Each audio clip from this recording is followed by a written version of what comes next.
Bonjour à tous, dans cette vidéo j'aurais bien voulu vous montrer 2-3 trucs et astuces pour faire de la soudure, souder des composants, souder des fils, souder toutes sortes de dispositifs. Ce sont des choses dont on peut avoir besoin quand on travaille dans un laboratoire. Maintenant, le but n'est pas de devenir des spécialistes, des professionnels de la soudure ou de l'électronique. Le but c'est de pouvoir se dépanner ou quand on fait des tests, de pouvoir faire soi-même les assemblages, les soudures. Et si on a besoin de faire des projets plus complexes, on a généralement dans les laboratoires des collaborations avec des électroniciens qui peuvent nous aider. Donc si le projet est complexe, on fait appel à un électronicien, on demande son aide, il va faire ça de manière professionnelle. Mais parfois, on se rend compte que on gagne énormément de temps en faisant soi-même toute une série de petites choses. Je vais vous montrer le matériel nécessaire, peut-être pas tout d'un coup. Enfin, le minimum à avoir, c'est à faire à souder. Habituellement, dans les laboratoires, pour peu qu'on ait un tout petit peu de budget, on a des stations de soudage. Donc ici, ce que je vous montre ici, c'est une station de soudage. On peut régler la température assez précisément.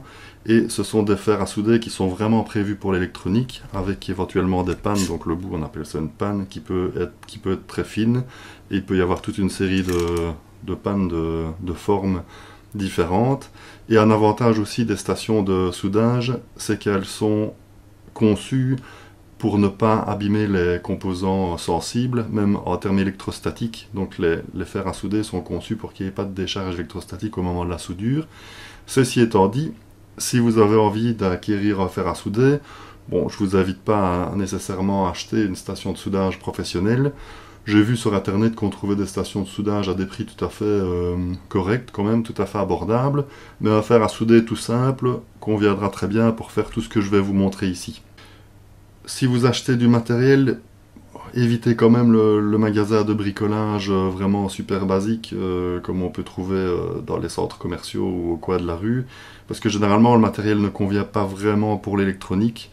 Donc si vous désirez acheter du matériel, orientez-vous plutôt vers les commerces spécialisés, qu'ils soient en ligne ou le commerçant. Bon, je ne vais pas faire de la publicité, mais enfin on peut trouver des magasins spécialisés pour ce genre de produits.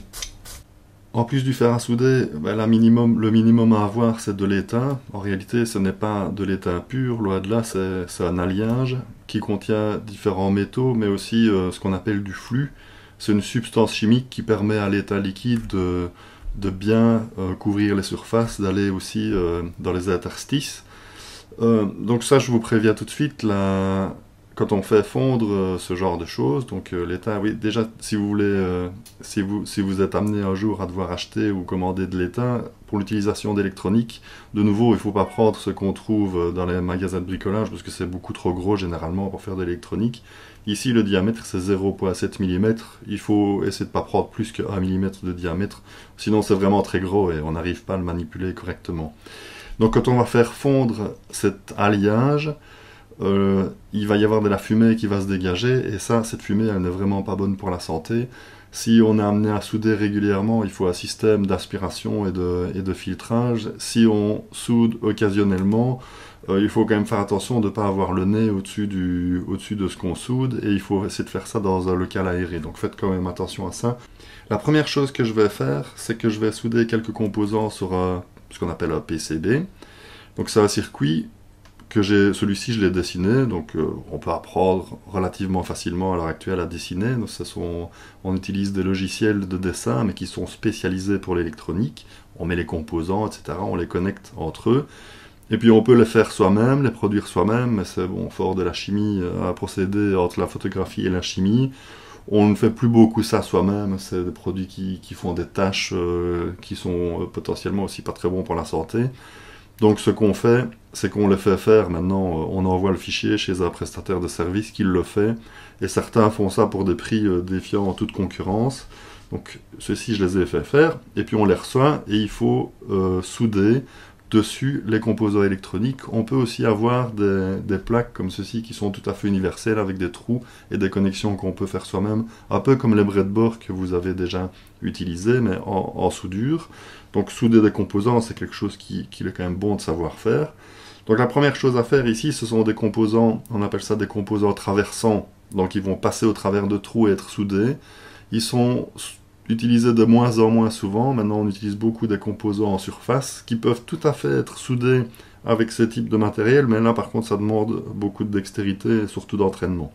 Donc, ces composants traversants, par contre, sont assez faciles à souder. On les fait passer au travers. Des trous, évidemment, on les met aux bons endroits et dans le bon sens. Ça c'est important. Je vais en mettre quelques-uns. Je mets une résistance, une diode. Donc ceci, ce que je suis en train de souder, en fait, c'est la platine avec un relais que je mettrai après. C'est ce que je vous ai montré aussi au cours. Alors maintenant, comment je fais? Tout d'abord, le fer à souder, il faut toujours bien le nettoyer la panne. On utilise très souvent une éponge avec de l'eau, donc si l'éponge est mouillée, juste humide, pas gorgée d'eau, et alors ça permet de nettoyer la panne. Il faut vraiment la nettoyer régulièrement, parce que sinon on a du métal qui fond là depuis longtemps, qui s'oxyde, et le flux aussi, je pense que c'est pas très bon de le chauffer trop longtemps. Alors la technique pour souder est relativement simple, l'important c'est de bien tout chauffer.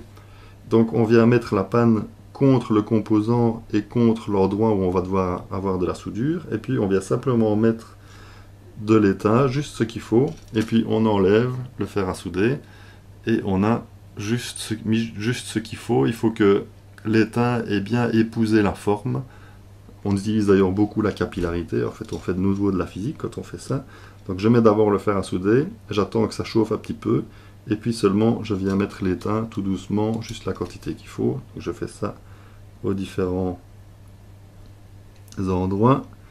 Après il ne faut pas hésiter à les vérifier à l'œil ou éventuellement même avec une loupe. Et puis une fois qu'on a fait les différentes soudures, on vient couper avec une pince coupante. Donc sur une pince coupante, c'est aussi un outil quand même relativement indispensable. Et on se retrouve comme ça avec nos composants bien soudés. Je peux faire la même chose avec le relais. Donc généralement on met les petits composants au début parce que c'est plus facile. Et puis après on met éventuellement le relais. Donc je ne vais pas le faire ici, peut-être juste une. C'est plus gros, on verra peut-être un petit peu mieux. Donc je nettoie. J'ai failli oublier. Donc ça c'est bien de l'avoir la panne toujours bien propre. Je viens mettre la panne. J'ajoute de l'étain. L'étain en fusion vient bien épouser la forme. On a même une belle forme obtenue par capillarité. Et on a aussi, normalement, quand la soudure est bien faite, normalement elle est bien brillante. Maintenant, ça dépend un petit peu des alliages, mais généralement, si vous avez une soudure qui est bien brillante, c'est bon signe. J'ai rapproché un petit peu la caméra pour vous montrer une soudure d'un petit peu plus près, parce que j'ai vu sur la vidéo qu'on ne voyait pas très bien. Et ensuite, je vais vous montrer comment on peut dessouder, parce qu'on peut éventuellement, enfin, ça arrive en fait, même assez souvent en réalité, on peut très bien se tromper, et puis alors après, il faut savoir corriger l'erreur. Donc ici, vous voyez que ça, enfin, je sais pas si on le voit sur la caméra, mais ça fume quand même pas mal. Et donc, moi j'ai tendance à m'écarter ici. Je ne l'utilise pas maintenant, mais normalement j'utilise un système d'aspiration, mais ça va venir un petit peu dans le champ de vision, donc je ne l'utilise pas maintenant, mais je réassiste là-dessus. Faites quand même attention à ces fumées qui sont vraiment pas bonnes pour la santé. Alors, autre chose que l'on utilise pas mal, c'est ce qu'on appelle de la tresse à dessouder. Donc le nom indique quand même assez bien ce que ça fait. Et alors ce que j'ai en plus que je vous avais montré, donc la tresse à dessouder, c'était bon, ce sont des bobines plus ou moins grandes que l'on peut trouver. Si vous en avez besoin un petit peu, s'il y a des choses comme ça, des consommables dont vous avez besoin d'un petit peu d'étain ou de tresse à dessouder, ne commencez pas à passer votre temps à essayer d'en racheter en petite quantité, je peux vous en donner, il n'y a pas de souci. Et alors, ce que j'utilise ici, c'est du flux en fait, donc c'est le liquide qui vient s'ajouter, qu'on vient ajouter par exemple à l'étain. Il y en a déjà normalement dans cet étain-là. Et on vient parfois rajouter du flux parce que ça aide l'étain à venir bien se mettre sur la surface. En fait, ça modifie assez fort l'effet de la capillarité. Et on utilise notamment le flux quand on veut dessouder. Quand je soude, c'est une bonne pratique aussi d'ajouter du flux. Mais bon, ici, je répète, c'est pas nécessaire parce qu'il y en avait déjà dans mon étain. Donc maintenant je vais dessouder, j'ai rajouté du flux parce que ça va vraiment aider par capillarité. Parce que c'est vraiment de la capillarité ici qu'on utilise. Je viens chauffer la tresse à dessouder sur la soudure et ça absorbe. Enfin, peut-être que vous ne le voyez pas très bien, mais ça absorbe vraiment l'étain. Et donc on a littéralement dessoudé voyez ici, il n'y a plus, j'espère qu'on voit, il n'y a plus d'étain. Donc je pourrais très bien comme ça dessouder un composant. Donc je peux souder, dessouder. Alors évidemment, bon, il faut quand même éviter de faire des erreurs parce que en soudant, dessoudant, on peut quand même abîmer à la longue un composant puisque chaque fois on chauffe, on le laisse refroidir, on chauffe, on le laisse refroidir. Donc évitons quand même de faire des erreurs, mais disons que si on fait une petite erreur, c'est pas nécessairement catastrophique parce que généralement on peut quand même dessouder. On va maintenant faire quelques soudures avec des fils et aussi des composants, mais plus sur un PCB, c'est quelque chose qu'on fait assez régulièrement, souder des fils sur un connecteur par exemple. C'est quelque chose même potentiellement quand on sait le faire et quand on a un petit peu de matériel qui peut être intéressant de faire chez soi. Si on veut par exemple faire un câble sur mesure, un câble audio sur mesure, c'est quelque chose qui est tout à fait réalisable. Comme ça on fait un câble de la bonne taille pour une certaine application, je sais pas moi, pour mettre son téléphone, pour brancher son téléphone à un ampli. Bon évidemment on utilise beaucoup le Bluetooth, mais si on fonctionne encore par câble, ce sont des choses qui peuvent être utiles. Bon en tout cas dans un laboratoire ça c'est absolument clair que c'est utile. Quand on fait des soudures comme ça avec des fils un petit peu en l'air, on a l'habitude d'utiliser ce genre de système. Je pense qu'on appelle ça une troisième main, quelque chose comme ça, ou on peut appeler ça un statif. Enfin, ce sont des pinces qui permettent de tenir les objets. Bon, évidemment, ça permet de tenir les objets au moment où on les soude, et puis ça permet aussi de tenir des objets quand ils sont chauds, puisque, évidemment, je ne l'ai pas dit, mais le fer à souder, moi je l'ai réglé ici à 380 degrés. Si vous le touchez, vous allez vous brûler.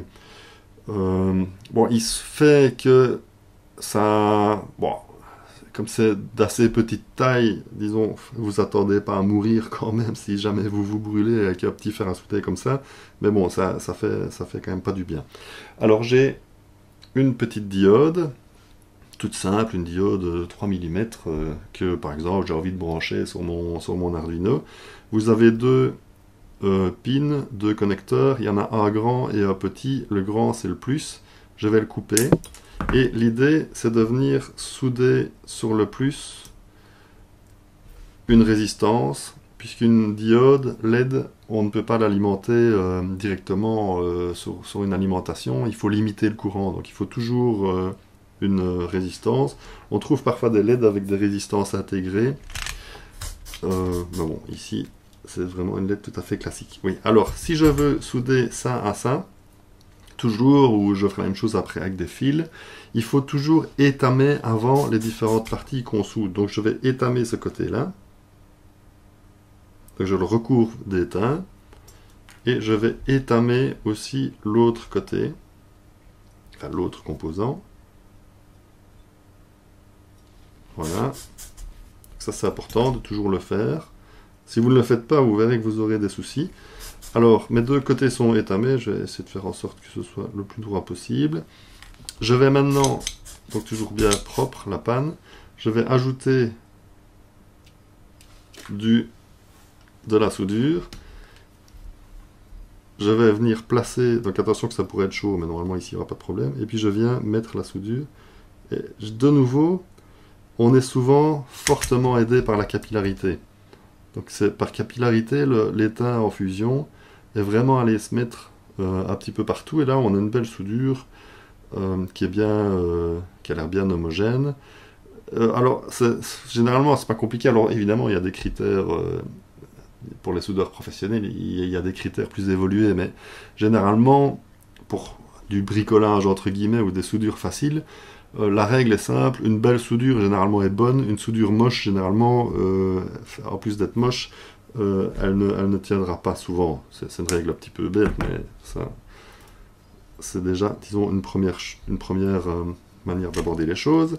Alors je vais étamer le bout de la résistance, parce que maintenant je vais mettre un fil.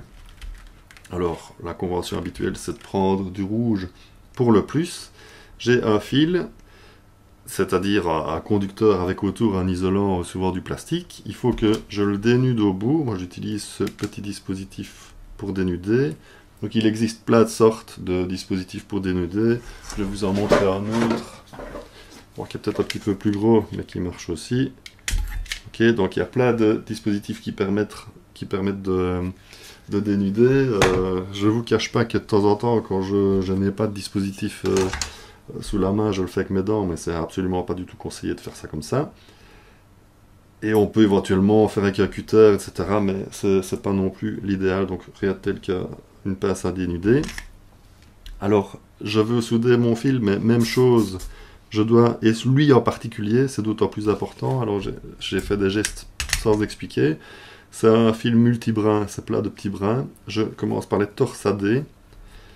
Et même un truc vraiment idéal, si je veux vraiment travailler proprement, je mets un peu de flux pour que l'étain par capillarité rentre bien dans la une tresse si on veut. Et ensuite, on peut jouer avec les pinces pour les mettre les uns contre les autres, mais finalement la main c'est pas mal aussi je trouve. Donc même chose, j'ai bien étamé les deux côtés, je mets de l'étain sur ma panne et je viens par capillarité, ça se met bien partout et c'est maintenant bien collé. Donc vous pouvez faire la même chose avec le fil noir pour le moins. Et pour terminer, il y a une chose qu'on utilise vraiment beaucoup, c'est de la gaine rétractable, c'est vraiment très pratique. Donc on prend le bon diamètre et la bonne taille, je place la gaine rétractable. Alors pourquoi rétractable? Eh bien c'est parce que si je viens la chauffer, donc moi j'utilise ici un dispositif qui fait de l'air chaud, eh bien la gaine va se rétracter. Et donc ça permet d'avoir un dispositif qui est bien isolé, donc ça c'est pratique, ça c'est même plus que pratique, c'est important puisque ça permet d'éviter les courts-circuits. Puis en plus c'est bien solide après, quand on met de la gaine rétractable correctement, on obtient des assemblages vraiment bien solides et bien sécurisés. La gaine rétractable, si vous n'avez pas ce genre de dispositif à air chaud qui fait partie éventuellement d'une station de soudage quand même assez évoluée, il y a beaucoup de gens qui utilisent aussi des briquets. C'est quand même pas l'idéal parce que dans la flamme du briquet, on a tendance à brûler un petit peu la gaine. On n'est pas nécessairement à la température qui convient. Mais il existe aussi des dispositifs à gaz, etc. Mais enfin, le briquet, pas de souci. Si vous utilisez un briquet de manière occasionnelle, ça fonctionne aussi. Donc si je veux maintenant brancher la LED, bon, vous voyez, j'ai rajouté le fil noir, mais exactement de la même manière que l'autre. Si je veux brancher la LED à un Arduino, par exemple, sur les petits connecteurs, alors une chose à vraiment pas faire, et puis après je vous donnerai une solution intermédiaire, et puis je vous montrerai idéalement ce qu'il faut faire. Une chose à pas faire, c'est de dénuder le fil souple et le pousser dans les connecteurs, parce que c'est le meilleur moyen pour qu'un des brins ne se mette pas correctement et y faire un court-circuit. Alors la solution intermédiaire, c'est au minimum d'étamer le bout. Alors si vous avez étamé le bout ici, ok, c'est déjà pas mal, mais c'est quand même pas l'idéal. Encore mieux, c'est d'utiliser les connecteurs qui viennent se mettre dedans. Ceci, c'est la version plus simple. On a des versions plus élaborées, même avec des shields parfois sur lesquels on peut venir souder des choses. Donc ici, c'est les connecteurs. Alors, imaginons que je vienne mettre mon connecteur là. Donc j'ai coupé. On appelle ça des barrettes sécables. Donc c'est prévu pour être découpé. Imaginons que j'ai besoin de la masse. Ben je retiens que c'est le deuxième. Je reprends mon dispositif avec ma troisième main, enfin ce qu'on appelle la troisième main, je viens l'attacher, c'est juste pour le tenir pendant que je soude, donc c'est la même chose, je viens d'abord étamer le connecteur, c'était le deuxième, je vais venir souder ceci, il a déjà été étamé, mais alors là, ça c'est l'erreur un petit peu bête, il ne faut pas oublier de d'abord mettre la gaine rétractable, parce que là on ne sait plus la mettre après une fois que c'est soudé, vous voyez. Donc c'est tout con, mais c'est le genre de truc ça où on soude et puis zut, on n'a pas mis la gaine. Or la gaine c'est important ici d'en mettre un peu partout, parce que sinon c'est le meilleur moyen d'avoir des courts-circuits. Donc mes deux côtés sont étamés, je vais maintenant les souder ensemble. Et avant de mettre la gaine, je vais vous montrer quelque chose. Donc si vous dites, ah zut, c'est pas ça qu'il fallait que je fasse, pas de souci, on peut dessouder sans aucune difficulté, on réchauffe, hop, c'est dessoudé. Bon, évidemment, je vais le remettre. Bon, je dis pas qu'il faut s'amuser à faire ça 10 fois, mais il n'y a pas de problème, il n'y a généralement pas de soucis, disons, pour lesquels on ne peut pas trouver de solution. Donc même chose, je mets ma gaine, je chauffe, mon dispositif s'est mis en veille. Et donc maintenant j'ai quelque chose d'assez solide mécaniquement. Et alors une fois que je viens le connecter sur mon Arduino, bah, ça tient quand même assez bien. Donc ça, c'est le genre de montage, c'est pas l'idéal, hein, on peut faire encore mieux que ça. Mais au moins, c'est le genre de montage pour lesquels vous n'allez pas avoir des fils qui vont se déconnecter toutes les 2 minutes. Donc ça, c'est pas mal d'utiliser ce genre de système pour faire des connexions quand même relativement propres.